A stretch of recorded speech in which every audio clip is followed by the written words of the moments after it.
गरीब वर्सेस अमीर की दिवाली।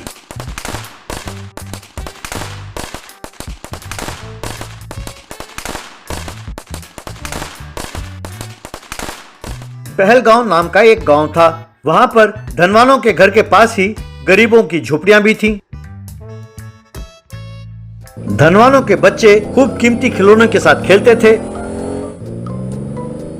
और गरीब बच्चे मिट्टी के खिलौने, लकड़ी के खिलौने और पुराने टायरों के साथ खेलते थे। धनवान और गरीब हर त्योहार को मनाते थे। धनवान बच्चे और बड़े दुर्गा पूजा के वक्त बड़े दुर्गा की मूर्ति रखकर पूजा करते थे और गरीब बच्चे और उनके माँ बाप छोटी सी मिट्टी की बनी दुर्गा की मूर्ति रखकर उसकी पूजा करते थे। ये देखकर धनवान के बच्चे मजाक उड़ाते थे। लकी नाम का धनवान बच्चा, ये कैसी मूर्ति है? इतनी छोटी, इससे बड़ा तो छुआ होता है। अरे ये मिट्टी का खिलौना क्यों बनाते हो? अरे देखो यार, हमेशा हमारा मजाक उड़ाने के अलावा तुम्हारा और कोई काम नहीं है क्या? अरे हमारी हैसियत नहीं है कि हम तुम्हारी तरफ बड़े बड़े रंगीन मूर्तियाँ बनाकर रख पाए। अरे जो हमसे होता है हम उसी से पूजा कर लेते। अरे हमारी मूर्ति छोटी हो सकती है पर हमारी भक्ति नहीं है, याद रखो। अरे तुम जितना श्रद्धा और भक्ति के साथ पूजा करते हो, हम भी वही श्रद्धा और भक्ति के साथ पूजा करते हैं। तुम्हें हमारी मूर्ति को देखकर जलन हो रही है ना? सच सच बताना, ये फिल्मी डायलॉग छोड़ दो। अरे तुम लोग कभी भी हमारे जैसे बड़ी मूर्तियाँ नहीं रख सकते। तभी एक स्वामी जी वहां पहुंचे। सब बच्चों ने श्रद्धा और भक्ति से उनको प्रणाम किया। स्वामी जी, आपने हमारे भोजन का निमंत्रण स्वीकार किया, इसलिए धन्यवाद। आइए हमारा भोजन स्वीकार कीजिए। क्या स्वामी जी, क्या आप हमारे निमंत्रण पर नहीं आए? अरे हर साल आप हमारे अतिथि सत्कार स्वीकार करते थे ना? सच कहा बेटा, लेकिन इस साल टिंकू और उसके दोस्तों ने पहले ही आकर हमें निमंत्रण दिया, तो इस बार बुरा ना मानना बेटा।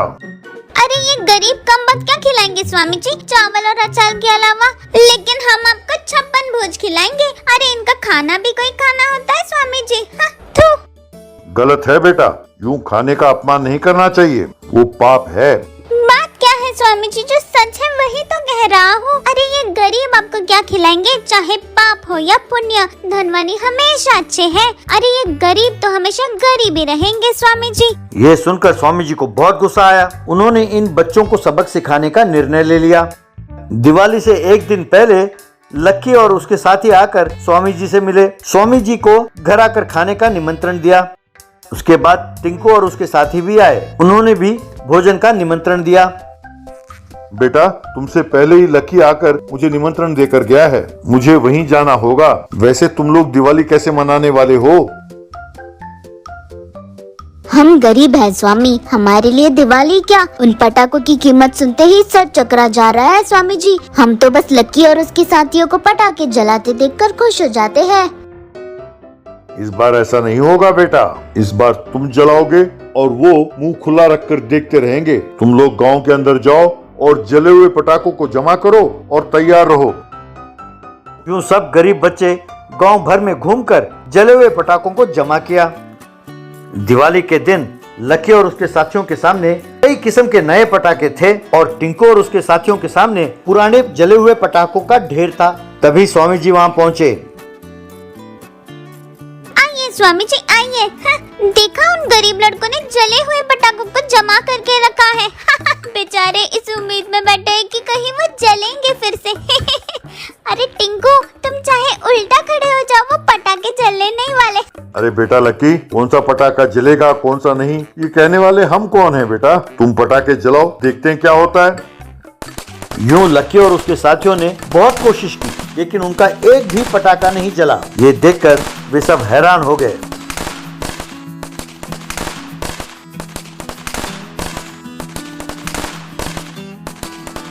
टिंकू बेटा, जरा तुम अपने पटाखों को जलाओ। टिंकू और उसके साथियों ने जब पटाखे जलाए तो सब खूब मजे से फटने लगे।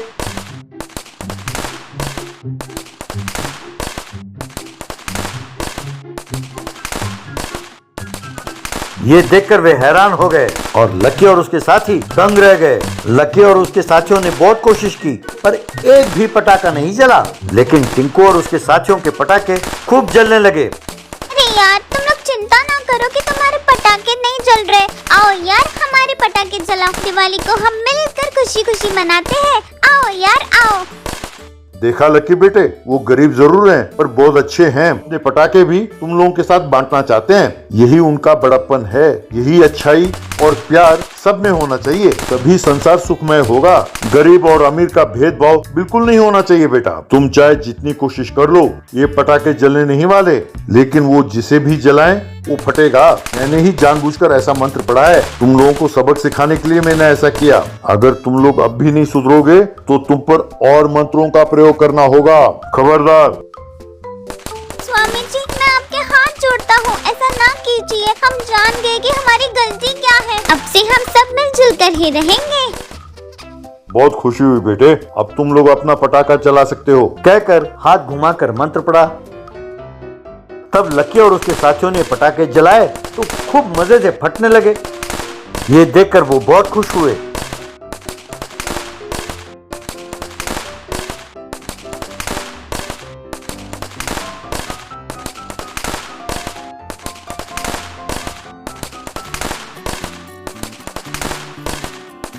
तब बच्चे और बड़े मिलकर खूब मजे से दिवाली मनाने लगे।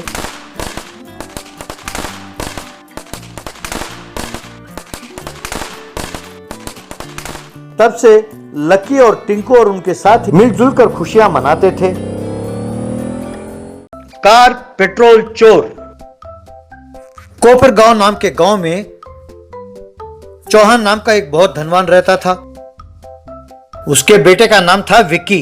वो मूर्ख था, पर वो सोचता था कि वो बहुत होशियार है और बहुत ही खूबसूरत है। वो सेल्फी निकालकर फेसबुक और इंस्टाग्राम में अपलोड करके कमेंट्स के लिए इंतजार करता रहता था और कोई काम नहीं करता था। एक दिन वो लैपटॉप देख रहा था कि एक लड़की वीडियो लाइन में आई। हाय विकी, आप कैसे हो? फेसबुक में आपका पिक देखकर काफी इम्प्रेस हुई मैं। इंस्टा में तो मैं आपको फॉलो करते ही रहती हूँ बहुत पहले से। I like your style. मैं बचपन से ऐसा ही था। मेरा स्टाइल बिल्कुल अलग है। इस गांव में भी मेरा काफी फॉलोइंग है। लड़कियां तो दीवानी हैं। बाहर निकलूं तो बस घेर लेती हैं। वैसे आपका नाम क्या है? OTP यानी ओसवाल तारा प्रिया। पता नहीं आप जैसे हैंडसम से शादी करने वाली वो खुशनसीब कौन लड़की है। मेरा बैड लक है, बस हमेशा ऐसा ही होता है। मैं जो भी चाहती हूँ वो मुझे नहीं मिलता। मैं आपको आई लव यू कहना चाहती थी, पर आप कह रहे हैं कि मतलब आपके गांव में इतना पॉपुलर है, अब आप तो मुझे क्यों देखने लगे? ओह कम ऑन डियर OTP, वो कहाँ और तुम कहाँ? I love you baby. यूं हर रोज वो चैटिंग करने लगे। एक दिन वो लड़की, विकी मैं तुमसे मिलना चाहती हूँ, क्या तुम एक बार दिल्ली आ सकते हो? मैं अपने घर वालों को तुम्हारे बारे में बता दी। वो तुम्हारे फैमिली बैकग्राउंड के बारे में जानना चाहते हैं। मैंने उनसे पूछा प्यार का फैमिली बैकग्राउंड से क्या मतलब? तब उन्होंने कहा कि शादी में आगे के 3 पुश्त और पीछे के 3 पुश्त का बैकग्राउंड चेक करना चाहिए। अगर तुम्हें ऐतराज ना हो तो अपने पिताजी का बैकग्राउंड बताओगे?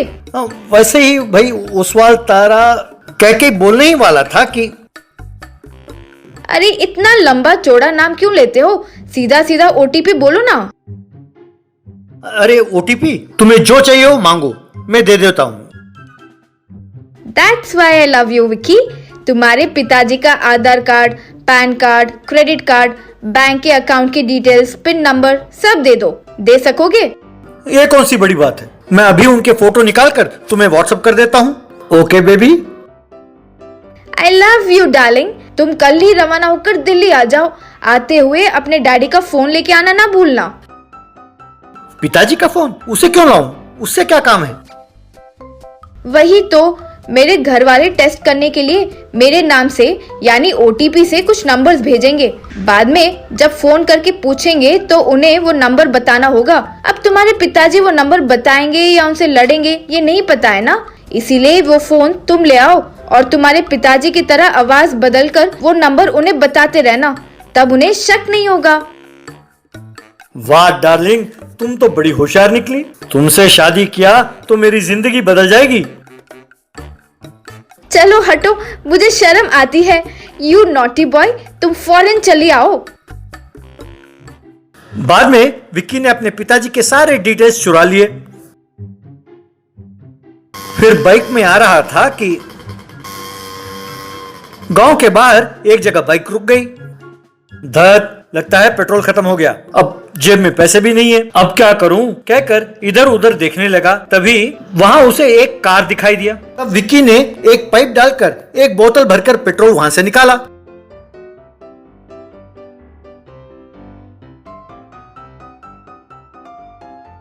बाद में अपने बाइक के टैंक में भरने लगा। तभी वो कार वहां से चली गई। अरे ये क्या, बस 1 ही लीटर मिला, अब क्या करूं? चाहे कुछ भी हो, मुझे ओटीपी से मिलना ही मिलना है, यूं सोच रहा था कि तभी फोन की घंटी बजी। तभी एक आवाज आई। हेलो, आपको ओटीपी आया है, वो नंबर बताएंगे प्लीज? हेलो, ओटीपी नंबर 3746 है जी, मेरा बेटा विक्की बहुत अच्छा लड़का है। कहकर आवाज बदल कर बोला। हाँ, ये बात हम जान रहे हैं, और थोड़े ओटीपी आएंगे, वो सब बताने के बाद हम अपना फैसला सुनाएंगे। कहकर फोन रख दिया। यूं वो बाइक में जाते जाते रास्ते भर में ओटीपी नंबर बताता जा रहा था। जब भी बाइक रुक जाती तो कार से पेट्रोल चुरा कर भरने लगता था। फिर एक जगह जाकर बाइक रुक गई। तभी उस लड़की ओटीपी ने फोन किया और वाह विक्की, मेरे घर वालों को तुम्हारे पिताजी और उनकी आदतें बहुत अच्छी लगी। बेचारे वो नहीं जानते ना कि हम दोनों का नाटक है। बस अब लास्ट एंड फाइनल एक ओटीपी भेजेंगे ये लोग, बस उससे अपना खेल खत्म और दुकान बंद। वैसे विक्की डार्लिंग, अब कितनी दूर आए हो, जल्दी आओ ना, तुम्हें देखने का दिल कर रहा है, बाय कहकर फोन काट दिया। इस तरह आखिरी ओटीपी भी फोन में बताकर, अजय सुनिए, हमारा विक्की बहुत अच्छा लड़का है और बहुत स्मार्ट और खूबसूरत भी है। आपके ओटीपी से उसकी जोड़ी बहुत अच्छी मिलेगी। आप क्या कहते हैं? ये क्या, अब बात कर रहा हूँ, आपने फोन काट दिया। एक जगह वो एक कार से पेट्रोल चुरा रहा था कि पुलिस उसके पीछे आकर खड़े हो गए। उन्हें देखकर विक्की हड़बड़ा गया। तुम्हारी ये हिम्मत, हमारे एसपी साहब के कार से पेट्रोल चुराते हो? कहकर उसे थप्पड़ मारा। सर, जेब में पैसे नहीं है, इसीलिए चुरा रहा था सर। मैं अपनी प्रेमिका से मिलने जा रहा हूं सर, मेरा यकीन कीजिए। ये देखिए सर, यही मेरी प्रेमिका है। कहकर अपने फोन में उसका फोटो दिखाया। अच्छा, ओटीपी है ना, का फोन नंबर 9849092211 है ना? सर, आप ओटीपी को जानते हैं? यानी आप उसके बड़े भाई होंगे, क्योंकि आप पुलिस वाले हैं, इसलिए मेरी ऐसी परीक्षा ले रहे थे आप, है ना? आप वाकई बहुत ग्रेट हैं साले साहब। कहकर शेक हैंड देने वाला था कि एसआई ने खींच के एक थप्पड़ मारा और कौन है तेरा साला? अरे बेवकूफ आदमी, टीवी और रेडियो में गला फाड़ फाड़ कर कह रहे हैं कि ओटीपी का मतलब 1 टाइम पासवर्ड है और वो किसी को नहीं बताना चाहिए, फिर भी तुम जैसे कमजोरफों को ये बात समझ में नहीं आती। सर, आप गलती कर रहे हैं, ओटीपी का मतलब है ओसवाल तारा प्रिया। एसआई ने फिर थप्पड़ मारा और अच्छा ये बात है, तो चलो उसे फोन लगाओ। तब विक्की ने तुरंत फोन किया तो this number is temporary out of service, ये नंबर फिलहाल काम नहीं कर रहा है, यूं जवाब आया। अरे मूर्ख, कम से कम अब तो अकल आई होगी, ये एक ऑनलाइन फ्रॉड है, कमबख्त। कहकर और 4 रसीद दिए। यूं पुलिस वाले उसको लेकर उसके घर पहुंचे।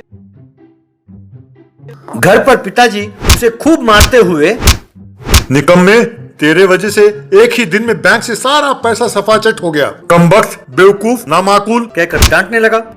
पिताजी बस कीजिए, कोई मेरी ओटीपी के बारे में ऐसा भला बुरा कहे तो मैं बर्दाश्त नहीं करूंगा। ये नाटक आप और पुलिस वाले मिलकर खेल रहे हैं, कोई मुझे मेरे ओटीपी से दूर नहीं कर सकता। चुपचाप बताइए मेरे ओटीपी को क्या किया आप लोगों ने? बस पिताजी और पुलिस वाले गश खाकर गिर गए।